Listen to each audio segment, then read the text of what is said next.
ललना कवाही जनमेले राम त कवा श्री कृष्ण जनमे हो। ललना कवाही जनमे गणेश तीनहु घरवा सोहरती नहु घरवा सोहर हो।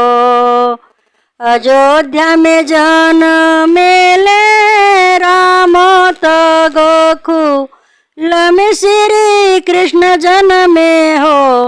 अरे काशी में जनमेले गणेश तीनहु घरवा सोहरती नहु घरवा सोहर हो।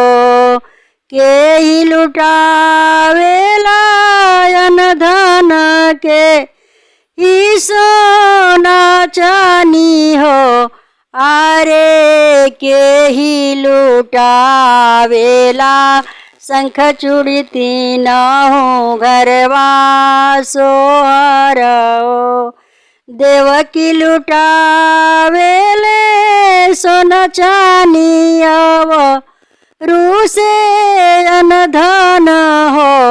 अरे दशरथ लुटावेले अयोध्या तीनहु घरवा सोहरती नहु घरवा सोहर हो। अरे महादेव लुटावेले शंख चूड़ी तीनहु घरवा सोहरती नहु घरवा सोहर